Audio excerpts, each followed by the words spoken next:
El Salmo 73 es un salmo muy cercano a mi corazón. En momentos difíciles que he tenido que caminar, este salmo es como el lugar que voy a refugiarme, el lugar donde voy a que mi mente comience a pensar verdades cuando en muchas ocasiones estoy pensando mentiras. Es un lugar que me recuerda la bondad de Dios y su misericordia. Así que voy a leer completo el Salmo 73 para luego orar. Y esperamos por la gracia de Dios poder exponer este pasaje. Estas son las palabras inspiradas por nuestro Dios. Ciertamente Dios es bueno para con Israel, para con los puros de corazón. En cuanto a mí, mis pies estuvieron a punto de tropezar, casi resbalaron mis pasos. Porque tuve envidia de los arrogantes al ver la prosperidad de los impíos, porque no hay dolores en su muerte y su cuerpo es robusto. No sufren penalidades como los mortales, ni son azotados como los demás hombres. Por tanto, el orgullo de su collar, el manto de la violencia los cubre. Los ojos se les saltan de gordura, se desborda su corazón con sus antojos. Se mofan y con maldad hablan de opresión, hablan desde su encumbrada posición. Contra el cielo han puesto su boca y su lengua se pasea por la tierra. Por eso el pueblo de Dios vuelve a este lugar y bebe las aguas de la abundancia. Y dicen, ¿cómo lo sabe Dios? Y hay conocimiento en el Altísimo. He aquí, estos son los impíos y siempre desahogados han aumentado sus riquezas. Ciertamente en vano he guardado puro mi corazón y lavado mis manos en inocencia, pues he sido azotado todo el día y castigado cada mañana. Si yo hubiera dicho, así hablaré, he aquí había traicionado a la generación de tus hijos. Cuando pensaba tratando de entender esto, fue difícil para mí hasta que entré en el santuario de Dios. Hasta que entré en el santuario de Dios, entonces comprendí el fin de ellos. Ciertamente tú los pones en lugares resbaladizos, los arrojas a la destrucción. ¿Cómo son destruidos en un momento? Son totalmente consumidos por terrores repentinos. Como un sueño del que despierta, oh Señor, cuando te levantes despreciarás su apariencia. Cuando mi corazón se llenó de amargura y en mi interior sentía punzadas, entonces era yo torpe y sin entendimiento.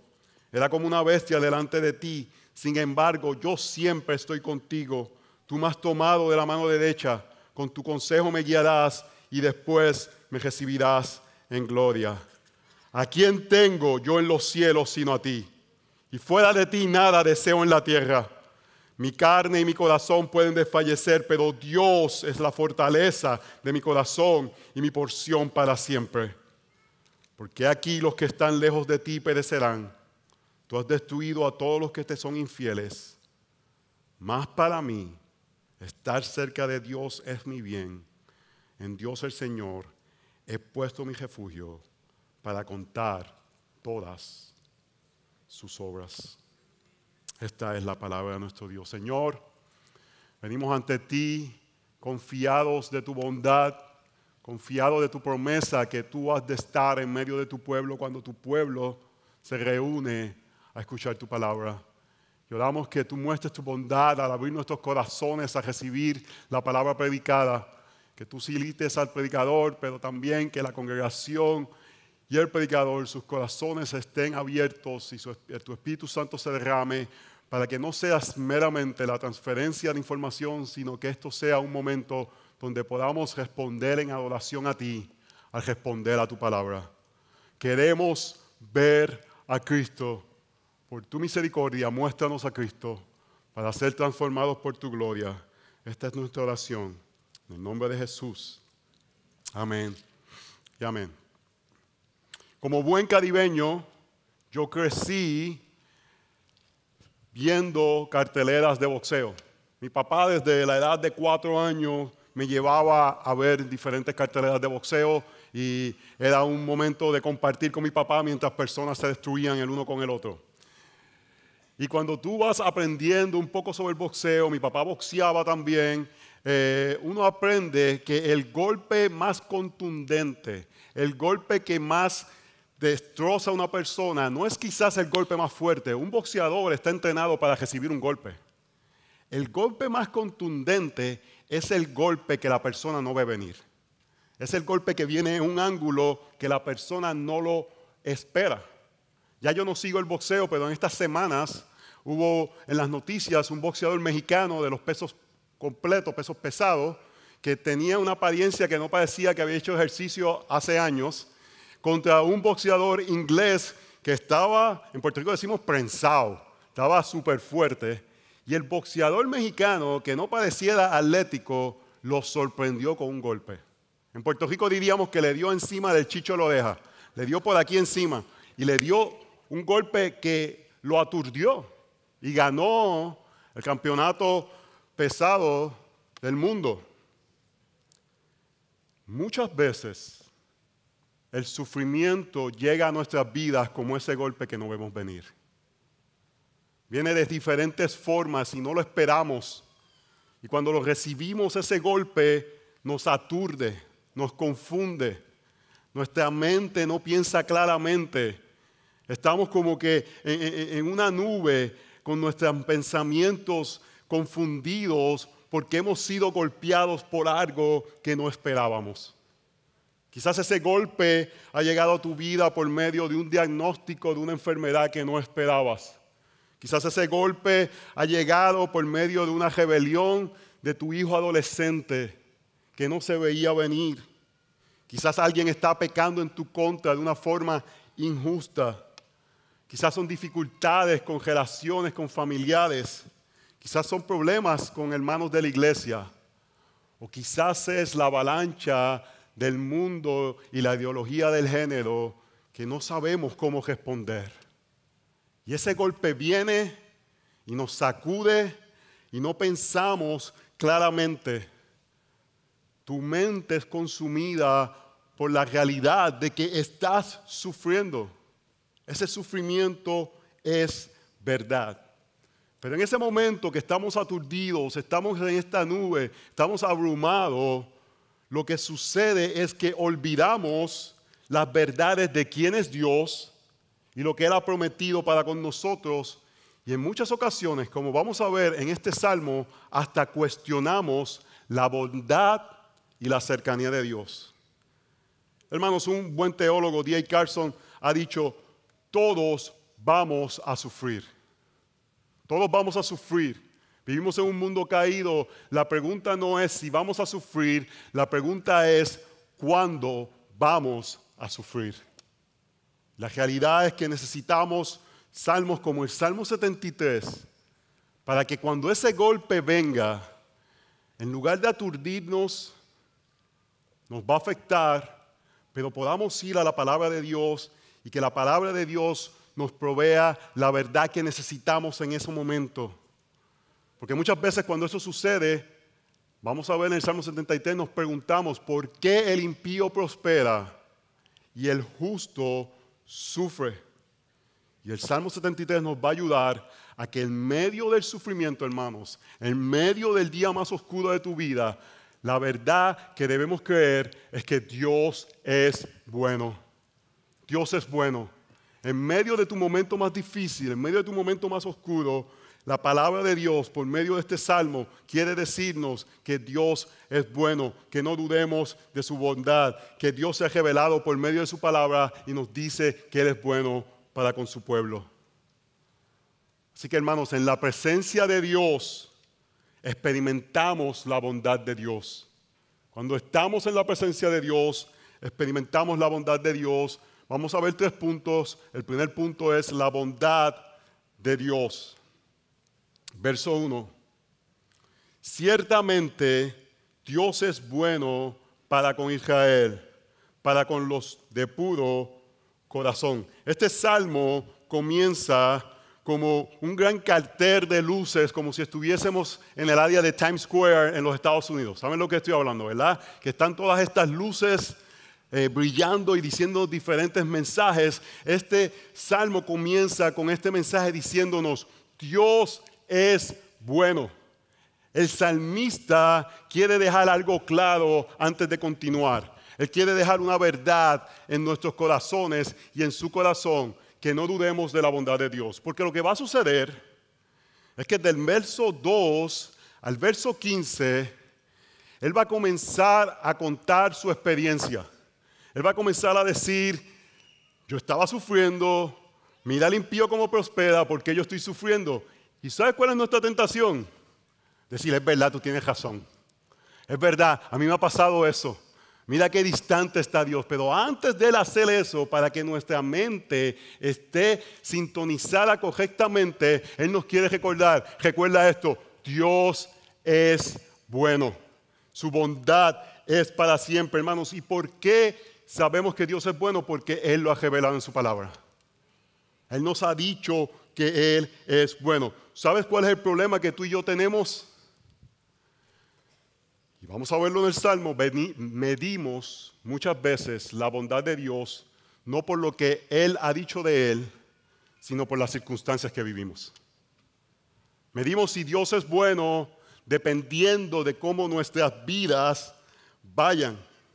Y en medio de la dificultad, muchas veces en nuestro corazón dudamos y cuestionamos la bondad de Dios. Nos preguntamos, ¿es Dios realmente bueno? Si esto me está sucediendo, ¿estás cerca a Dios o estás distante? ¿Me abandonaste? Y la base para determinar la bondad de Dios en la vida del creyente no debe ser, hermanos, la circunstancia, lo que nos rodea. Debe ser que Dios se ha mostrado y nos ha dicho que Él es bueno. Hace unos años atrás, quizás unos 15, 16 años atrás, mi esposa y yo llevamos 4 años de casado y dijimos, es tiempo de que la familia crezca. 4 o 5 años de casado y comenzamos a intentar para que mi esposa quedara embarazada y pasaban los meses y no pasaba nada. Continuábamos y comenzamos a preocuparnos y ver qué estaba sucediendo y fuimos a un especialista y el especialista confirmó que mi esposa tenía una condición que impedía que ella pudiera quedar embarazada. Cada mes era un recordatorio del dolor de no poder tener hijos. Y nosotros estábamos deseosos de poder tener hijos. Y queríamos, anhelábamos, decíamos, Dios, pero nosotros te servimos a ti y vamos a criar a estos niños para la gloria de Dios. ¿Por qué no nos das hijos? Y nos cuestionábamos. Y en una ocasión estábamos en Miami visitando una iglesia y estábamos hospedándonos con este hermano. Y estábamos contándole, abriendo nuestro corazón. Y el hermano nos dice, José y Katy, ¿qué ustedes piensan? Si Dios no les da hijos a ustedes, ¿ustedes todavía pensarían que Dios es bueno? Todavía recuerdo, ese fue el día que nos íbamos, yo le dije, gracias hermanos por animarme. Ámeme, pero no me ame tanto. Me acuerdo cuando estábamos en el terminar, tomando un vuelo de regreso a casa, Katy y yo allí orando y diciéndole, Señor, aunque no nos des hijos, creemos que tú eres bueno. Y no voy a hacer la historia larga, pero al año y pico después, el Señor milagrosamente abrió el vientre de mi esposa y tenemos estos 2 preciosos hijos. Pero hermanos, la moraleja de la historia no es que Dios va a abrir los vientres siempre. La moraleja de la historia es que no importa si Dios nos hubiese dado los niños o no nos hubiese dado los niños, Él sigue siendo bueno.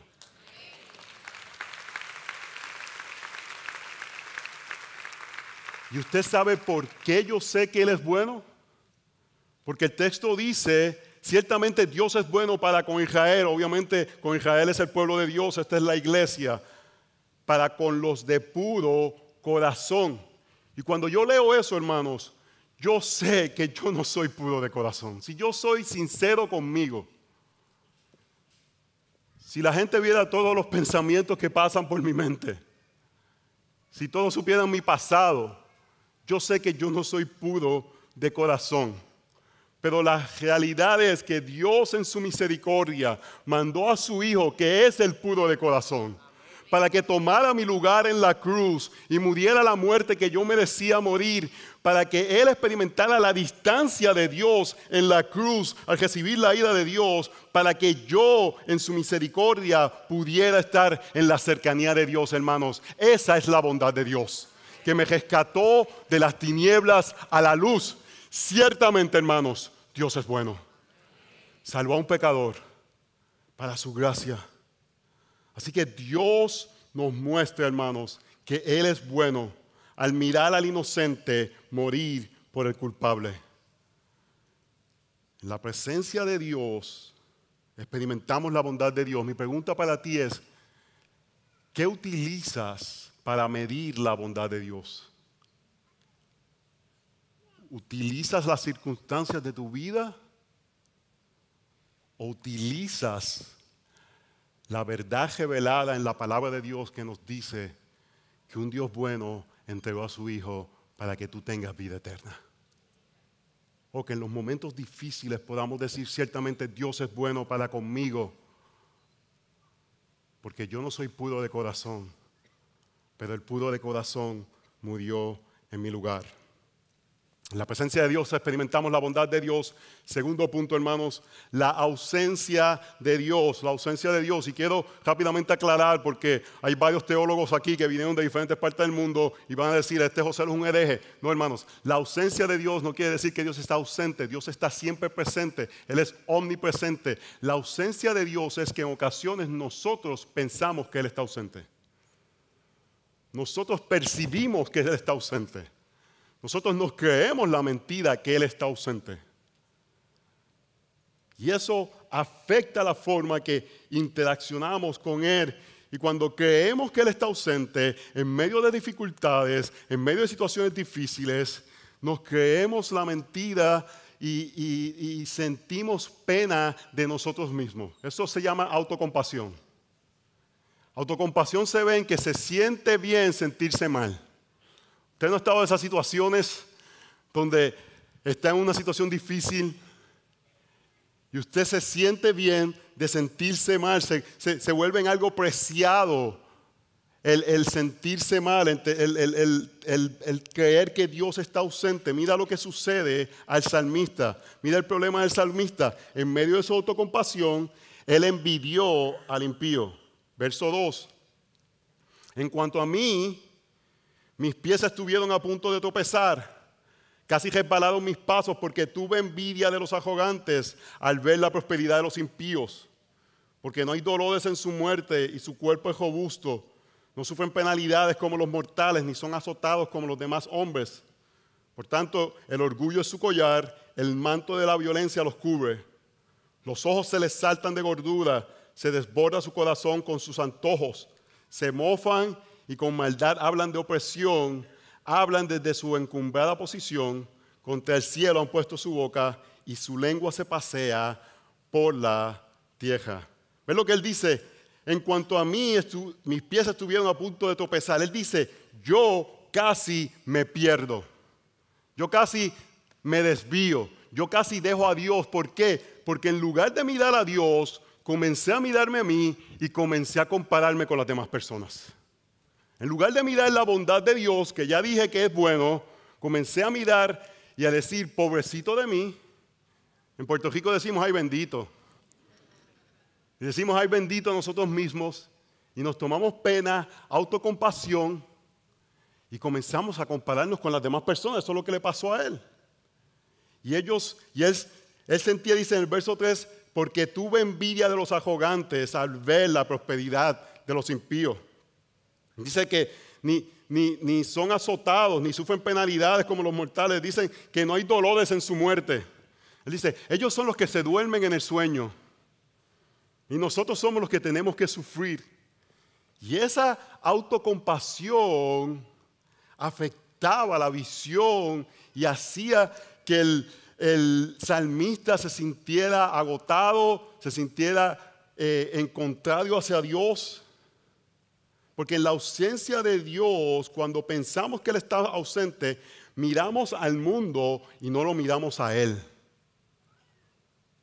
Hermanos, el problema no es que los impíos prosperen.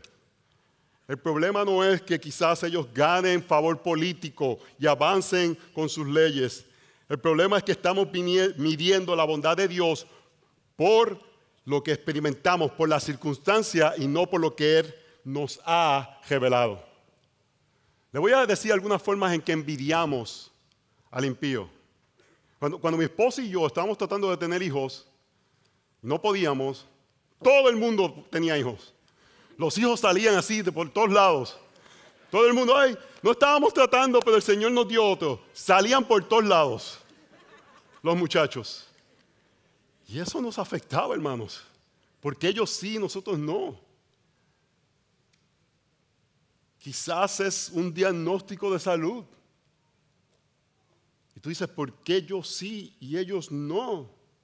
Quizás es que tú estás tratando de ser fiel en tu trabajo, ser una persona que no hace las cosas incorrectamente, y el que prospera es aquel que toma ventajas pecaminosas en el trabajo. Y tú dices, ¿por qué a él le va bien y a mí me va mal? En ocasiones es que pensamos, ¿por qué las iglesias de falsa doctrina prosperan? Y pareciera que mover la sana doctrina es como tan difícil. Y en ocasiones nos envidiamos a nosotros mismos. No sé si a usted le ha pasado eso. Yo me he envidiado a versiones pasadas de mí. Antes de yo ser pastor, yo me gradué de ingeniería, tenía un trabajo que me remuneraba muy bien y me creía rico y me empecé a jugar golf. Y yo con el golf y iba mucho a jugar golf. Y una vez iba a predicar en una iglesia en Puerto Rico, me pusieron en un hotel y en la parte de atrás del hotel había un campo de golf que en ocasiones yo iba a jugar ahí. Y cuando yo era ingeniero, no había problema. Yo iba, jugaba golf, lo que fuera. ¿Cuánto costaba? No hay problema. Yo estaba a punto de ir a predicar la palabra de Dios y abrí la ventana y vi ese campo de golf y mi corazón envidió a Joselo 6 años antes. Mi corazón anheló eso. En lugar de decir, Señor, gracias porque ¿qué importa eso si te estoy sirviendo a ti? Pero en esos momentos nuestra mente está encerrada en lo que deseamos y en sentirnos este sentido de pena, de autocompasión. Es el síndrome de the grass is always greener. El pasto es más verde en el otro lugar. Nunca estamos satisfechos y la autocompasión causa amargura y esto causa un sentido de falta de contentamiento, hermanos. No hay nada que nos satisface. Nada es suficiente, porque siempre hay alguien mejor. Y el salmista es afectado por lo que ve y lo que siente a tal manera que mira cómo contesta, verso 10. Por eso el pueblo de Dios vuelve a este lugar y bebe las aguas de la abundancia. Verso 11, y dicen, ¿cómo lo sabe Dios? Y hay conocimiento en el Altísimo. He aquí, estos son los impíos y siempre desahogados han aumentado sus riquezas, ciertamente en vano. He guardado puro mi corazón y lavado mis manos en inocencia, pues he sido azotado todo el día y castigado cada mañana. Mira cómo la autocompasión, el sentir pena de nosotros mismos, afecta. Yo no quiero minimizar tu sufrimiento. Yo quiero hacer una aclaración. Hay una diferencia entre sufrimiento bíblico y tener situaciones que son inconvenientes. Yo quiero hacer esta aclaración. Hay una diferencia entre sufrimiento y inconveniente.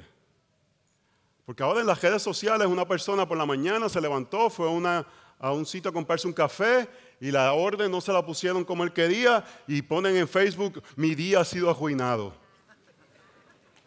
Me han dado esta orden de café y estoy como Job. Tenemos que tener cuidado porque estamos muy sensibles al sufrimiento, porque vivimos ahora en un mundo con tantos adelantos que pareciera que cosas pequeñas son sufrimientos. Esos son inconvenientes, hermanos. El tráfico de Santo Domingo, eso es inconveniente. A veces parece sufrimiento, pero es inconveniente, hermano.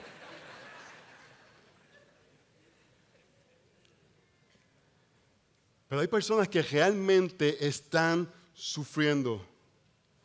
Y él dice, mira lo que él contesta, dice, y hay conocimiento en el Altísimo. ¿Sabe Dios lo que yo estoy pasando?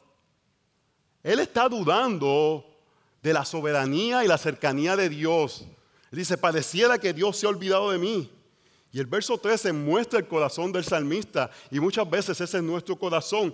Ciertamente en vano he guardado puro mi corazón. Él lo que está diciendo es, ¿de qué me sirvió servir a Dios si así me paga Dios? ¿Entiende lo que está diciendo el salmista? Y la mentira que se está creyendo, hermanos, es que nosotros podemos guardar puros nuestros corazones. La palabra dice que hasta nuestras mejores obras están manchadas de pecado. Solamente el Evangelio de Jesucristo es el que nos hace puros a nosotros. Pero por eso le cobramos a Dios y le decimos, hermanos, no creemos en el Evangelio de la prosperidad, pero muchas veces cuando respondemos al sufrimiento, respondemos como creyendo mentiras del Evangelio de la prosperidad. Dios, si yo te di esto, tú me tienes que dar esto. Y nuestro estado de ánimo refleja esa realidad. ¿Por qué te sirvo, Señor, si me vas a pagar de esta forma? Ese es el problema, hermanos, de servir a Dios por los beneficios. Porque en ese instante no ves que lo importante es Dios mismo y no lo que tenemos o Él nos puede dar. La autocompasión es un síntoma de que estamos sirviendo a Dios por las cosas y no por lo que es Él. Y la autocompasión es un síntoma de que hemos olvidado el Evangelio. Porque cuando tenemos y sentimos autocompasión, hermano, no estoy diciendo que batallamos con eso, que tenemos la tentación de tener autocompasión, es cuando nos entregamos a la autocompasión. Cuando nos entregamos a ese sentido de pena, hemos olvidado lo que realmente merecemos. Merecemos el infierno. Merecemos la ira de Dios por una eternidad, pero Dios en su misericordia, porque es bueno, puso esa ira sobre su Hijo para que tú y yo experimentemos la bondad de Dios. En esos momentos de sentirse mal, se siente bien, lo que necesitamos es ver la cercanía de Dios. Hace unos años atrás tuvimos una situación difícil que vivimos como familia.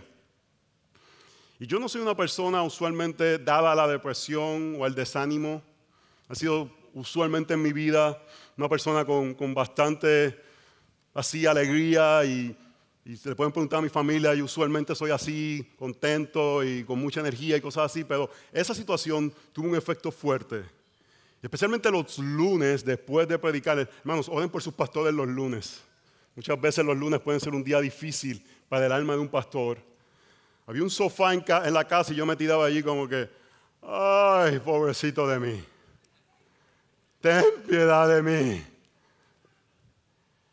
Y mi esposa, fielmente, porque me ama, pasaba por el lado. Yo esperaba que ella viniera a decirme, ay, bendito papito. Y pasaba así, haciendo sus cosas que estaba haciendo, y me decía, tú tienes que abrir tu Biblia. Seguía caminando. Y yo, qué ayuda idónea. Y volví, pasaba, y me decía, ¿has hecho tu devocional? Yo te amo a ti también. Pero ella sabe la realidad de que si yo abría este libro iba a cambiarme. Iba a cambiar mi perspectiva de cómo veía la vida, de cómo veía esa situación. Ella sabía que si yo iba a este libro y el Espíritu Santo de Dios trabajaba en mí, iba a ser diferente, pero porque se siente bien sentirse mal, muchas veces, yo me acuerdo peleando allí en el sofá, no quiero ir, quiero sentirme así, no quiero ser transformado.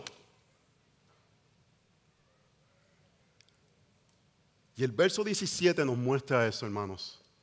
Punto número 3, la presencia de Dios. En la presencia de Dios experimentamos la bondad de Dios. Mira lo que sucede cuando vamos a este libro, cuando vamos a la presencia de Dios, hasta que entré en el santuario de Dios. Hubo un cambio. El Salmo no nos dice que ahora las cosas le estaban yendo bien a él. El Salmo no nos dice que ahora le estaba viendo mal a los impíos, a él le estaba yendo bien. El Salmo no nos dice que la circunstancia que él estaba pasando cambió. Lo que cambió fue hacia dónde su corazón y su mirada estaba siendo dirigida.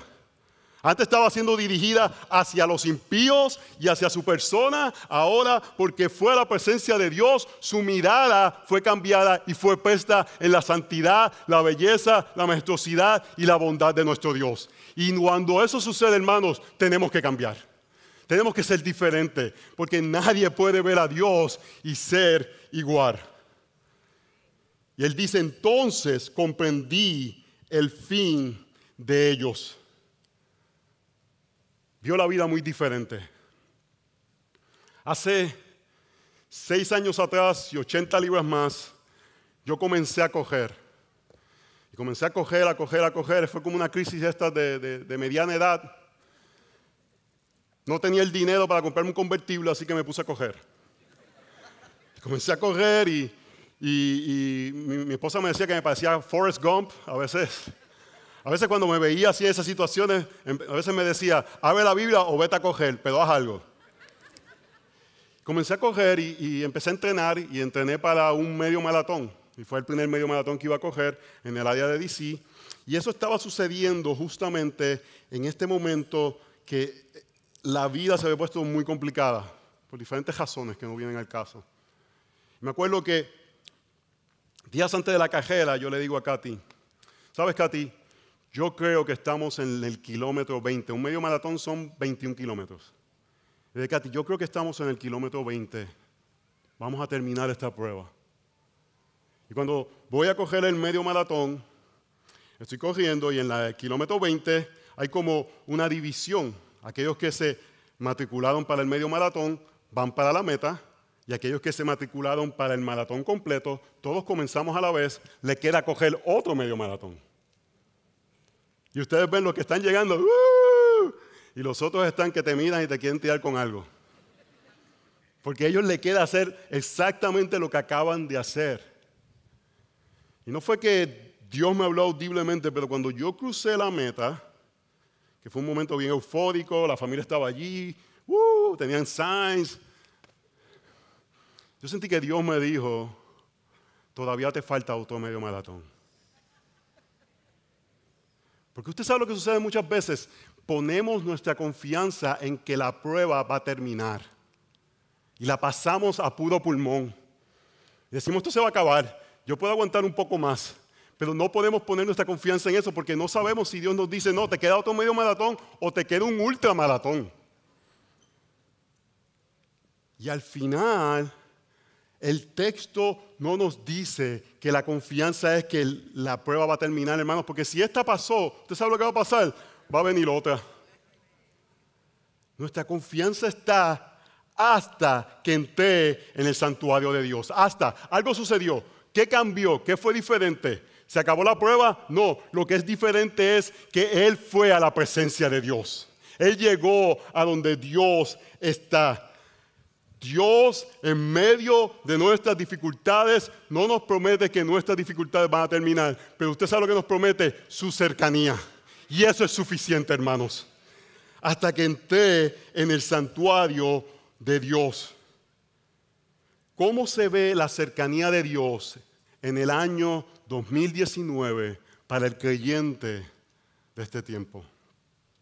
¿Cómo se ve la cercanía de Dios? Porque a veces tenemos un sentido místico, ¿verdad?, de la presencia de Dios. Déjeme decirle algunas formas que yo creo que podemos ver la cercanía de Dios. Ya he hecho referencia a abrir nuestras Biblias, hermanos.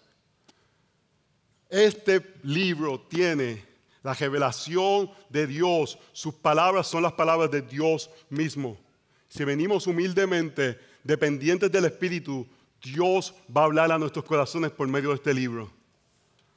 La presencia de Dios es cuando oramos a Dios, pero yo creo que muchas veces no pensamos en la forma que el santuario de Dios se ve más fuertemente en este lado de la eternidad, en este tiempo. Y déjeme decirle algo, ¿usted sabe dónde es el santuario de Dios ahora? Este momento.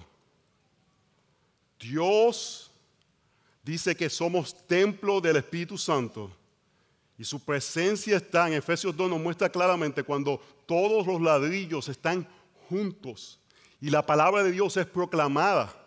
Oh, hermanos, no venga el domingo a una experiencia de aprendizaje. Venga a encontrar a Dios. Venga con la fe y la certeza de que Dios promete que cuando hombres imperfectos proclaman su perfecto mensaje, su presencia va a estar en medio de su pueblo como no está en ningún otro momento en este lado de la eternidad. Dios está aquí ahora mismo, hermanos. Y usted viene y lo va a encontrar. No vea venir a la iglesia como algo que hacer. Oh, hermanos, no sacrifiquemos la presencia de Dios en el altar de los deportes de nuestros hijos, o en la casa de campo, o en el bote que tenemos. Es la presencia de Dios que necesitamos venir a escuchar esta palabra siendo proclamada para que nuestros corazones no se endurezcan y respondan en agradecimiento y en humildad a nuestro Señor. Oh, hermanos, adoramos a Dios cuando Luis nos dirige en canciones, pero adoramos a Dios cuando escuchamos su palabra y respondemos en humildad. Esta es la presencia de Dios. Este es el altar de Dios. Este es el lugar donde experimentamos quién es Él. Y hermanos, cuando estamos en la presencia de Dios, mira lo que cambia. Verso 17, segunda parte. Entonces comprendí el fin de ellos. ¿Qué pasaba antes? Los envidiaba. ¿Qué pasa ahora?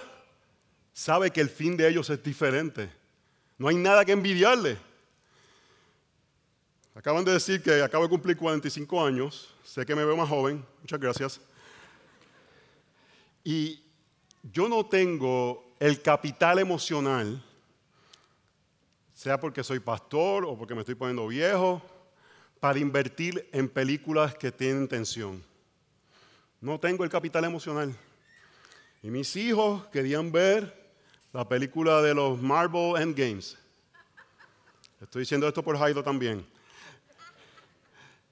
Y pues uno hace cosas por sus hijos, no necesariamente porque uno quiere hacerlos, y ellos querían ir a verlo y fuimos a verlo. Pero hermanos, yo para no estar con la tensión, para no estar así en el cine, yo antes de ir fui a la internet, leí qué pasaba en la película, sabía lo que iba a pasar y me senté ahí de lo más tranquilo como si nada. Me compré un popcorn, que allá en Estados Unidos hay que sacar como que una hipoteca para comprar popcorn.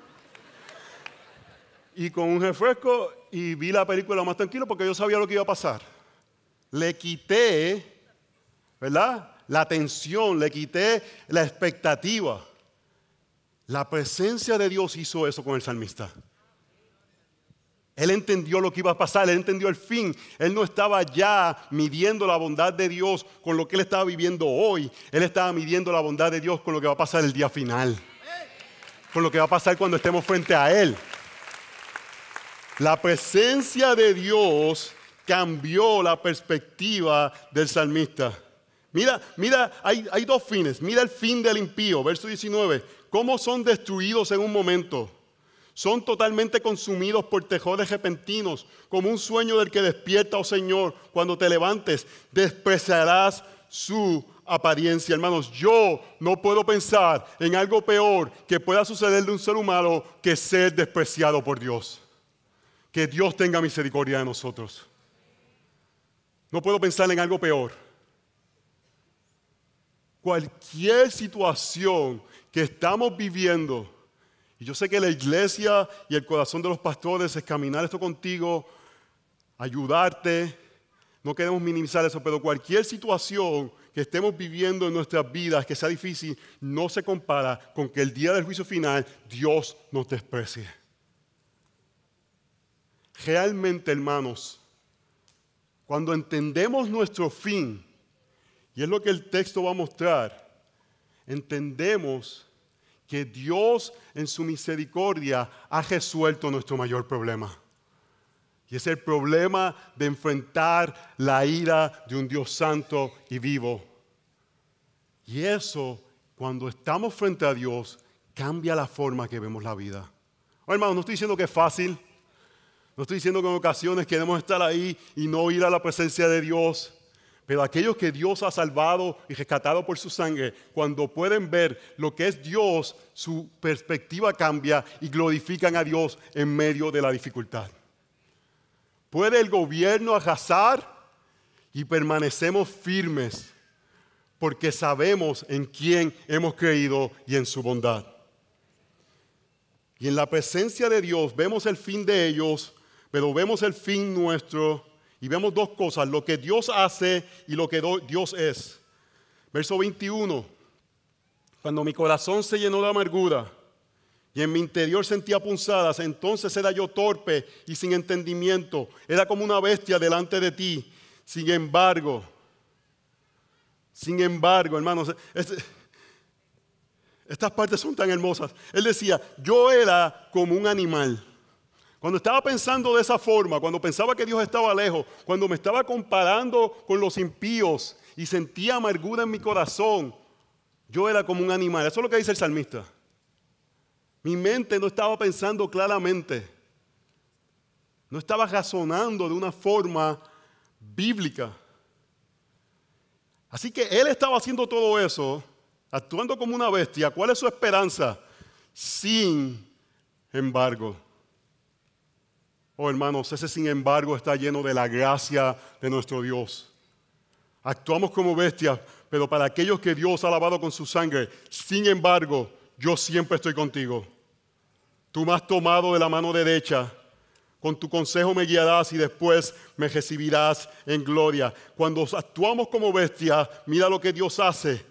Lo que Dios promete es que siempre está con nosotros. El salmista en la presencia de Dios se da cuenta que caminó ese trecho pensando que estaba solo y se da cuenta, si estoy en la presencia de Dios, si fue el santuario de Dios, es que Dios nunca me dejó.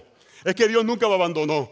Es que aunque yo pensaba que estaba cogiendo fuera, que estaba haciendo mi vida, Dios me mantuvo con Él. Siempre estoy contigo. ¿Y por qué siempre estoy contigo? Porque tú me has tomado de la mano.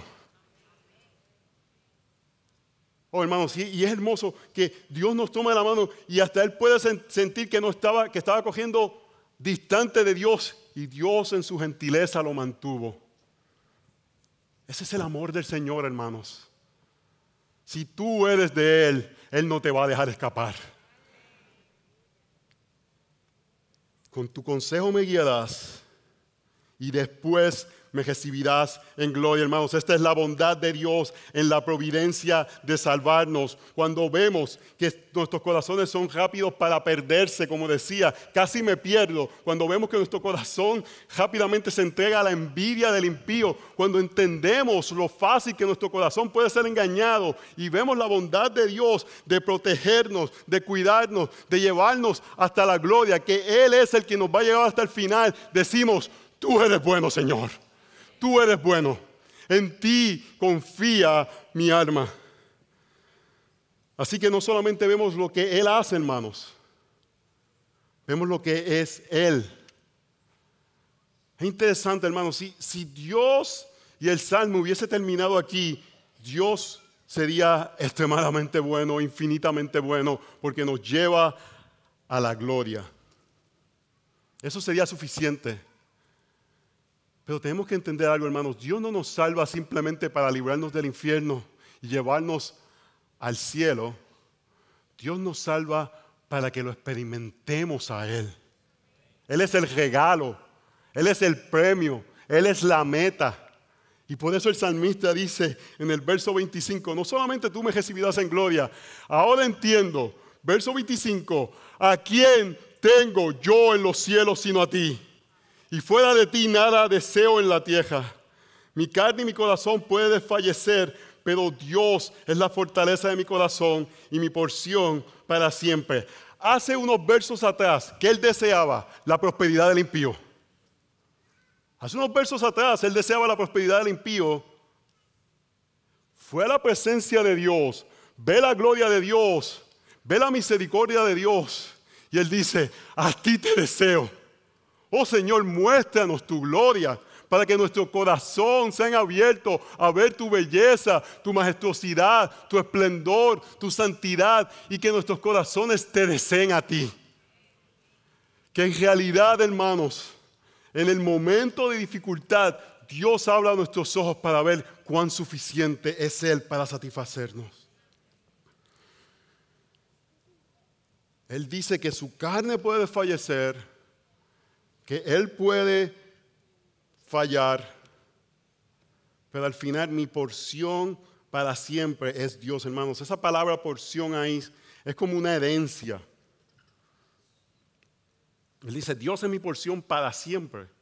¿Qué significa esto de porción? Si nosotros pensamos en una herencia, pensamos como en, me dejan una cuentita de banco, o me dejaron una casita, o una parcelita en un lugar.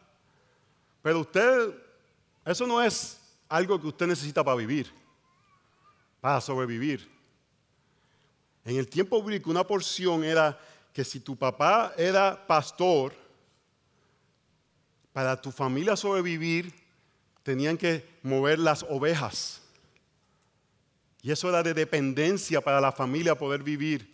Si tu papá era carpintero, era pasar cómo ser carpintero y las herramientas tenían que pasar para que la familia sobreviviera. Si esas ovejas eran perdidas, era una pena de muerte para esa familia. Si esas herramientas eran robadas, era una pena de muerte para esa familia. Y el salmista dice, yo no necesito mi porción, yo necesito a ti, tú eres mi porción. Tú eres lo que necesito para vivir, tú eres lo que necesito para respirar, tú eres más que el oxígeno que me da vida.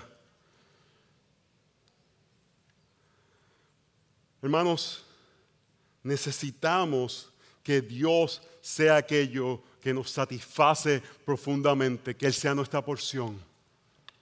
Porque cuando Él es nuestra porción, pueden tener el carro que deseamos, pueden tener la casa que deseamos, pueden tener la salud que deseamos, pueden quizás tener hasta el matrimonio que deseamos o la apariencia del matrimonio que deseamos. Porque en Facebook todo el mundo tiene buenos matrimonios. Pero cuando experimentamos a Dios, Él es lo que deseamos. Y al final el salmista termina con un contraste de la diferencia del fin de ellos y el fin nuestro. Porque aquí los que están lejos de ti perecerán. Tú has destruido a todos los que te son infieles. Verso 28. Mas para mí estar cerca de Dios es mi bien.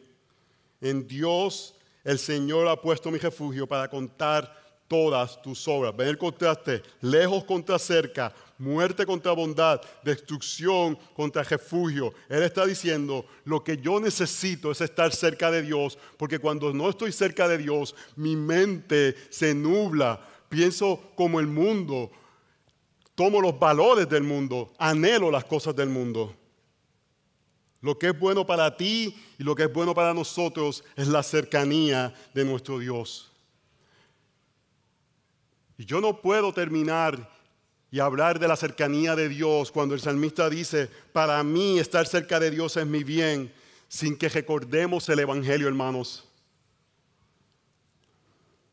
A veces tomamos por sentado la cercanía de Dios y nos olvidamos que la cercanía de Dios para nosotros, para que sea un bien, tomó que Cristo muriera en nuestro lugar.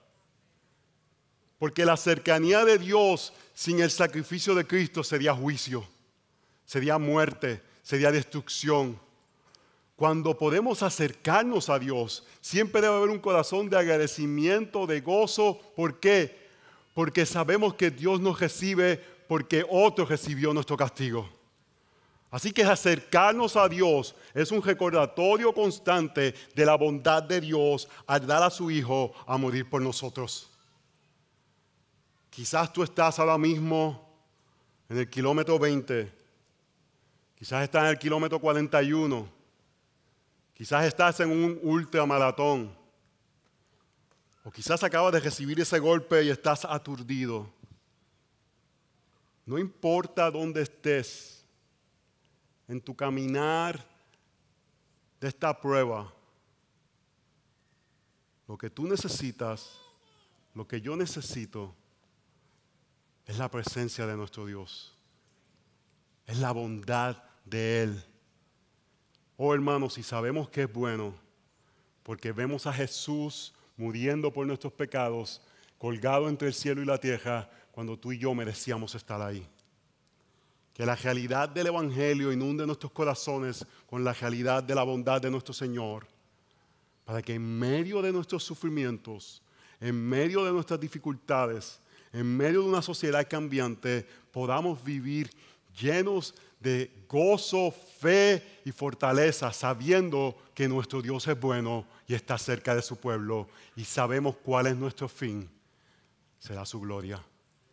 Si estás aquí entre nosotros y tú no has experimentado la bondad de Dios, yo te animo que vengas a Cristo en fe y arrepentimiento, conociendo que Jesús dio su vida para perdonar tus pecados, y arrepentimiento al tornarte de tus pecados. Yo sé que uno de los pastores, si estás aquí y tú crees que Jesús murió por ti, quiere hablar contigo, quiere orar por ti. Y si tú eres un creyente, que la realidad de la bondad de Dios sea un bálsamo a nuestros corazones, mientras caminamos en un mundo caído y esperamos estar en su presencia por siempre.